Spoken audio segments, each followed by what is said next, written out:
Bonsoir à tous et bienvenue. Aujourd'hui, nous allons faire une petite revue d'actualité. Nous allons commencer par le cas de Neymar Junior qui est finalement donc de retour du côté de Santos, tout simplement là où tout a commencé pour lui. Et c'est vraiment quelque chose puisque il faut le reconnaître à son âge quand même. À 32 ans, on ne s'attendait pas à ce qu'il soit déjà de retour à Santos. On attendait qu'il ait une plus grande longévité au vu de ce qu'on a vu avec Cristiano Ronaldo, Lionel Messi.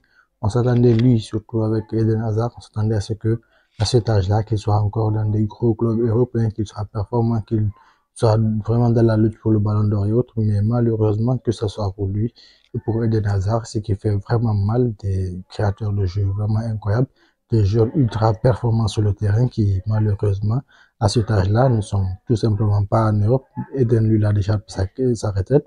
Et né aussi, il est de retour au Brésil. Ça fait vraiment mal. Ça fait vraiment mal quand on pense à tout ce qu'ils ont fait en Europe, à tout ce qu'ils ont montré, le niveau de jeu incroyable qu'ils ont montré. Je vois que actuellement ces jeunes créateurs-là, ils sont l'autre est à la retraite et l'autre il retourne à Santos, c'est un peu dommage. Et quoi qu'il en soit, c'est une bonne nouvelle peut-être que ce retour-là, puisqu'il a signé que pour 6 mois, ça va lui permettre de regagner un peu plus sa forme physique. Après, peut-être, qui sait, peut-être qu'il pourra retourner dans un grand club européen, même si c'est pas tellement évident, mais quand même peut-être que ça peut être une possibilité. À bientôt 33 ans, on imagine, bon, pas vraiment le voir du retour en Europe, parce que vraiment, en termes de blessures et autres, ça serait trop risqué pour les clubs européens, les top clubs européens de le quitter. Néanmoins, on ne sait jamais, peut-être qu'il pourra y retourner un jour. Qui sait? Personne. Nous allons donc continuer avec le cas de Vini qui est toujours lui combattu donc par la Saoudie. Il y a eu des offres incroyables, des offres incommensurable de plusieurs milliards.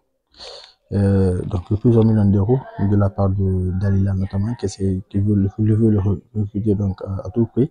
Donc proposer un salaire d'1 milliard sur 5 ans, c'est-à-dire 200 millions d'euros net, donc ce qui est assez incroyable, mais quoi qu'il en soit pour le moment, il veut rester. Et de côté du Real Madrid, il y a la confiance qu'il va rester puisqu'il joue pour la passion et il est encore jeune. Donc il a aussi tout il a tout pour essayer de remporter le ballon d'or qu'il a perdu la saison dernière de justesse.